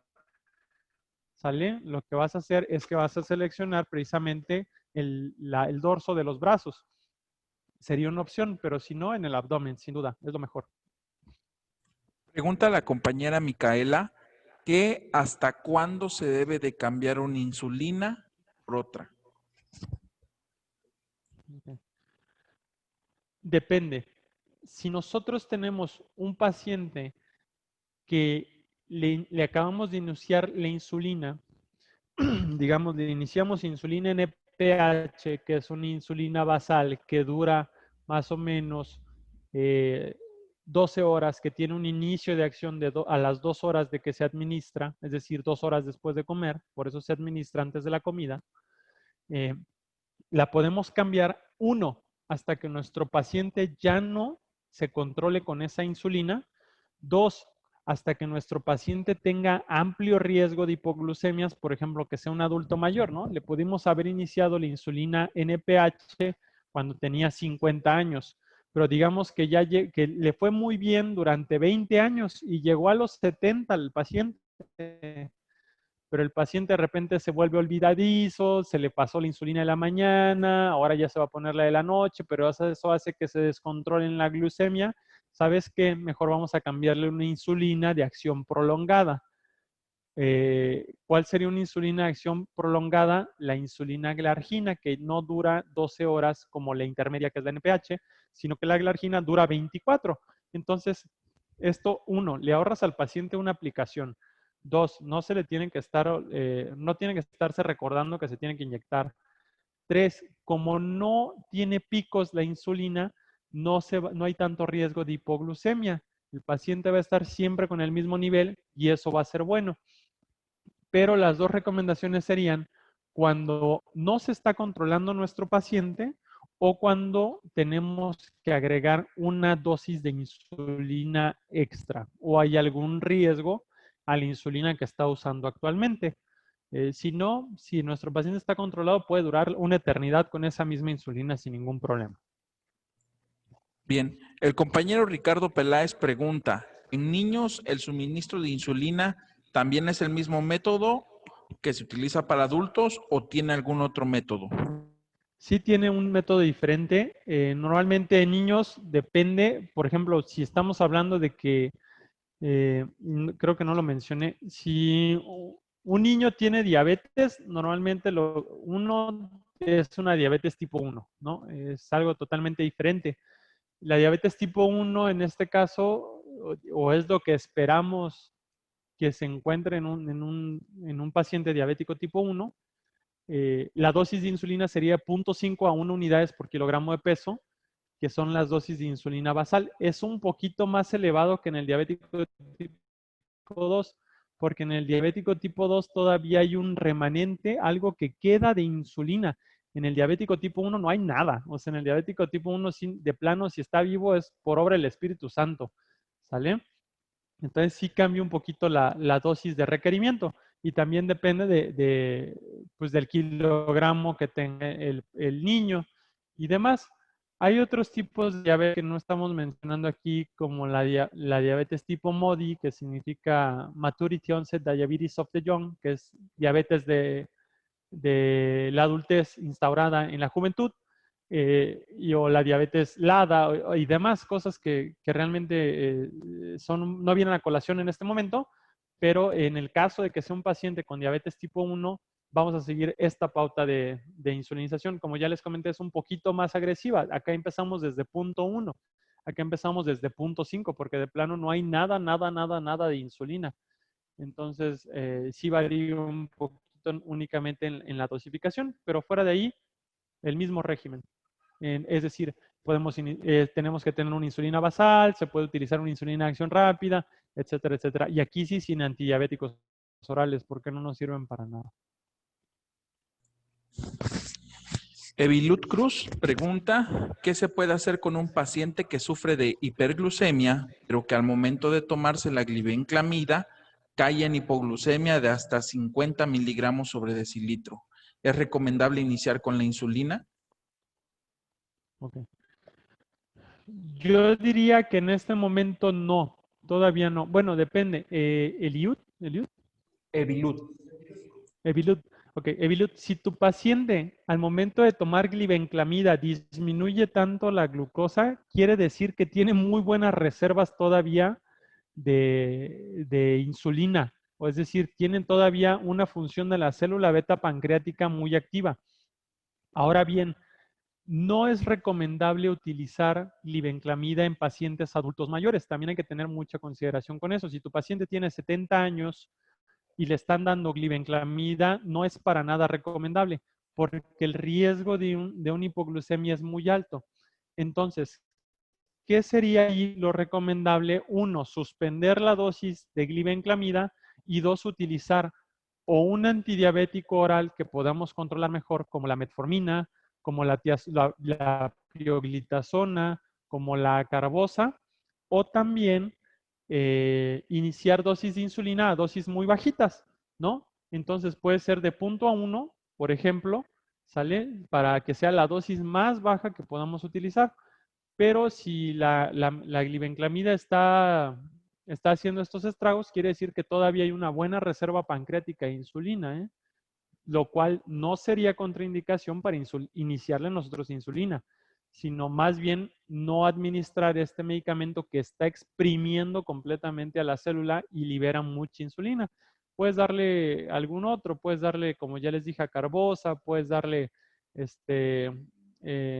inhibidores del GLP-1, puedes darle análogos, perdón, del GLP-1, tiazolildinedionas como la pioglitazona, la metformina a dosis altas y demás.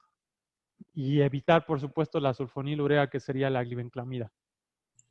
Ok, la compañera Sonia Sánchez pregunta, ¿cuánto dura una insulina en un paciente que no se administra de forma constante la insulina? Okay. La insulina siempre va a durar lo mismo en promedio en todo paciente, se la administre o no se la administre. Dependiendo de la insulina Lispro, que sería una insulina ultra rápida, dura aproximadamente 30 minutos. su efecto. Es decir, que tú se la pones, empieza a los 5 minutos y a los 30 minutos, si en esos 30 minutos se comió 2 bizcochos, ya fue la insulina, o sea, se le va a volver a subir el azúcar. La insulina regular dura más o menos 8 horas, la insulina glargina dura 12 horas y la insulina, la insulina de pH 12 horas y la glargina 24. Entonces, eso no es independiente, mejor dicho, de si se le aplica o no se le aplica, es el promedio, la farmacocinética, es decir, las propiedades del fármaco que tiene al entrar al cuerpo, independientes de cualquier organismo. Eso no varía. Tenemos una pregunta que realiza una compañera de nosotros que menciona, dice, ¿qué cuidados debe de tener el paciente que toma glibenclamida en cuanto a la comida? Es decir, ¿qué tiene que dejar de consumir un paciente que está en tratamiento con glibenclamida? Okay. Adela Moreno. Ahí, Adela Moreno. Adela, esa pregunta me causa un poquito de conflicto porque yo les diría que no hay ninguna contraindicación para que coma nada nuestro paciente, independientemente de cualquier fármaco. El problema no es lo que coma, sino la cantidad de alimento que come. Te voy a poner un ejemplo. Apenas yo que llegué de vacaciones, no están ustedes para saberlo ni yo para contarlo, pero es lo mejor que se me ocurre. Llego a su casa y siempre hay fruta en el refrigerador, siempre está picada la fruta. Entonces mi señora madre me pregunta, ¿qué ya no comes fruta, hijo? Porque estaba un tazón de melón tremendo ahí en el refrigerador. Entonces le dije que sí, pero ella estaba sorprendida porque había casi igual del tazón de melón. Entonces el problema no es que aunque tú creas que es un alimento muy sano como la fruta, por ejemplo, un paciente diabético no debería comerse más de la mitad de un plátano, porque la cantidad de azúcar en un plátano es exageradamente alta, que no es lo mismo que si se come, por ejemplo, 2 kilos de pepino. El pepino casi no tiene nada de azúcar, entonces antes de los 2 kilos se va a llenar y ya no va a seguir comiendo, ¿no? Entonces no hay ninguna indicación especial para que tenga que dejar de comer, sino que la cantidad de azúcar que tiene que comer en porciones tiene que ser muy limitada. No hay alimento en esta vida que no tenga azúcar más que el agua, ¿sale? Es lo único que no tiene azúcar. Todo lo que consumimos al final se transforma en grasa y en azúcar. El pan, el azúcar por sí sola, la miel, el chocolate, la fruta, ¿no? Todo esto contiene cierta cantidad de azúcar y lo único que tenemos es moderarnos. ¿Y cómo sería la opción ideal para moderarnos en una alimentación? Es con el plato del buen comer. El plato del buen comer tiene que ser aproximadamente de 30 centímetros de diámetro, con la mitad de vegetales, una cuarta parte de proteína, que sería de origen animal, y una cuarta parte de algún cereal. Entonces, lo que te quepa en esa porción es lo que tienes que comer. Si tú en esa porción de cereal te pones una taza de arroz sin que se desborde por los lados ni hacerla como pirámide, es lo que te puedes comer. Pero ahí ya no puedes meterle arriba una tortilla, ¿sí me entiendes? O sea, o es el arroz o es la tortilla, ¿no? Entonces, esa sería la opción más a ciegas o así a ojo de buen cubero, mejor dicho, rapidito, de cómo debería de comer un paciente o en general todos. Pero muchas veces estamos acostumbrados a hacer 3 comidas en una, ¿no? Y sobre todo en estas comidas rápidas, donde te sirven tu sopa, tu plato de arroz o de plato de fideos, y aparte te dan un platillo fuerte. Esas son de 3 a 6 comidas en una sola. Entonces es demasiada cantidad de azúcar para una sentada. Y realmente es ahí lo que hay que medir. Pero fuera de ahí no hay ningún problema, ningún alimento en especial que tenga que dejar de consumir, ninguno. Simplemente la cantidad es la que hay que medir. Tenemos otra pregunta por parte de la compañera Marisela Catalina, que menciona que cuál es la diferencia entre la insulina, bueno, me imagino que ha de ser diabetes tipo 1 y diabetes tipo 2. Ok. La diferencia entre todos los tipos de diabetes es en qué momento se produce el fallo en la producción de la insulina. Por ejemplo, en la diabetes tipo 1 hay una destrucción autoinmune. ¿Qué quiere decir esto? Nuestro cuerpo solito se ataca. Se producen unas células que hagan de cuenta que fuera un cáncer. En el cáncer, nosotros no comemos cáncer, ¿sale? El cáncer, alguno de nuestros genes se hace defectuoso y ya no puede producir la misma celulita de manera normal.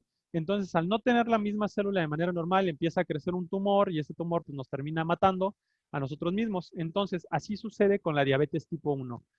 Una de nuestras células nace defectuosa, desconoce al páncreas, le saca una ametralladora, lo mata y el páncreas ya no puede producir insulina. Eso es en la diabetes tipo 1. Entonces son pacientes que muy jóvenes, a muy temprana edad, 9 años, 10 años, 8 años, debutan, que se desmayan y de repente empiezan a convulsionar y demás, los llevan al hospital y le detectan un azúcar de 400, 600. Ah, bueno, porque están en un estado hiperosmolar o una cetoacidosis diabética secundario a la glucosa. En un paciente diabetes tipo 2, lo que pasa es que hagan de cuenta que el páncreas es un costal de box. Y entonces es este paciente que llega a los 30 años, gordito, y que le dice a su mamá, ya no comas tanto, mi hijo, ya vete cómo estás, nada, vida solo hay una y de algo me voy a tener que morir, bla, bla, bla, bla, bla. Entonces, el páncreas sufre tantos golpes que llega un momento en el que dice, ¿sabes qué, mano? Yo ya te cubrí, ya te di insulina durante 40 años, ya no puedo, sigue sin mí y se suicida el páncreas, ¿no? Prácticamente pierde su función. Entonces, eso es lo que pasa en la diabetes tipo 2. Hay un cese en la producción de insulina y en la diabetes tipo 1 el cuerpo mata al páncreas y por eso ya no hay insulina. Hay otros tipos de diabetes como la diabetes gestacional donde solo es diabetes durante el embarazo. Así se define, ¿sale? A partir de la semana 24, nuestra paciente empieza a tener problemas con el metabolismo del azúcar, se le sube por arriba de 94 en ayuno y esto hace el diagnóstico de diabetes mellitus gestacional. Igual es otro tema completamente diferente, ¿no? Se utilizan otros criterios de diagnóstico y demás, pero esa es la principal diferencia entre diabetes tipo 1 y diabetes tipo 2.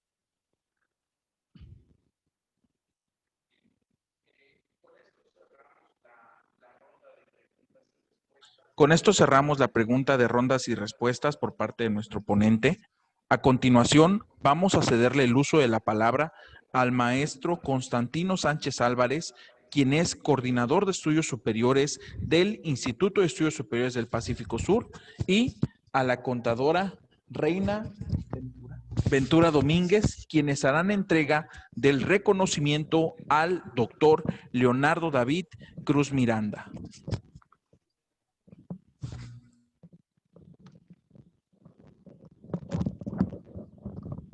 Gracias, médico. Antes que nada, agradecer enormemente la disposición que ha tenido el doctor Leonardo para con nuestros alumnos, para nutrirlos de conocimiento. Muchas gracias, doctor. Gracias por darnos la oportunidad de que cada uno de nosotros el día de hoy nos llevemos conocimientos vastos que nos van a servir principalmente para nuestra vida profesional, pero también para nuestra vida diaria. Es algo que debemos de aprender a cuidar. Es algo que debemos de aprender a vivir de una forma muy esencial con el conocimiento que nos sea útil para poder desarrollarnos a través de esta enfermedad que me habían comentado que de 10 mexicanos, 8 la padecen. Entonces, voy a ceder la palabra a mi compañera, la licenciada Reina Ventura, quien viene a entregar un merecido reconocimiento el día de hoy por tan excelente ponencia.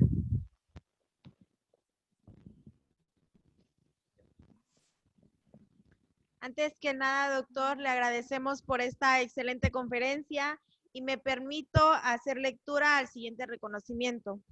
El Grupo Educativo Pacífico Sur otorga el presente reconocimiento al doctor Leonardo David Cruz Miranda por su excelente capacitación online denominada Manejo de Insulinas en el paciente con diabetes mellitus tipo 2, realizada a través de la plataforma Zoom el día 17 de septiembre del año 2020.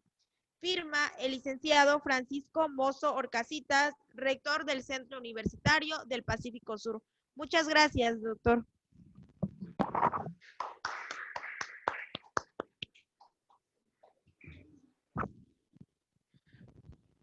Muchas gracias también a todos nuestros asistentes, gracias a todos nuestros alumnos del área de enfermería por haberse dado cita a través de esta plataforma de Zoom para el desarrollo de nuestras actividades, y con esto damos apertura a nuestro ciclo de conferencias del ciclo escolar 2020-2021.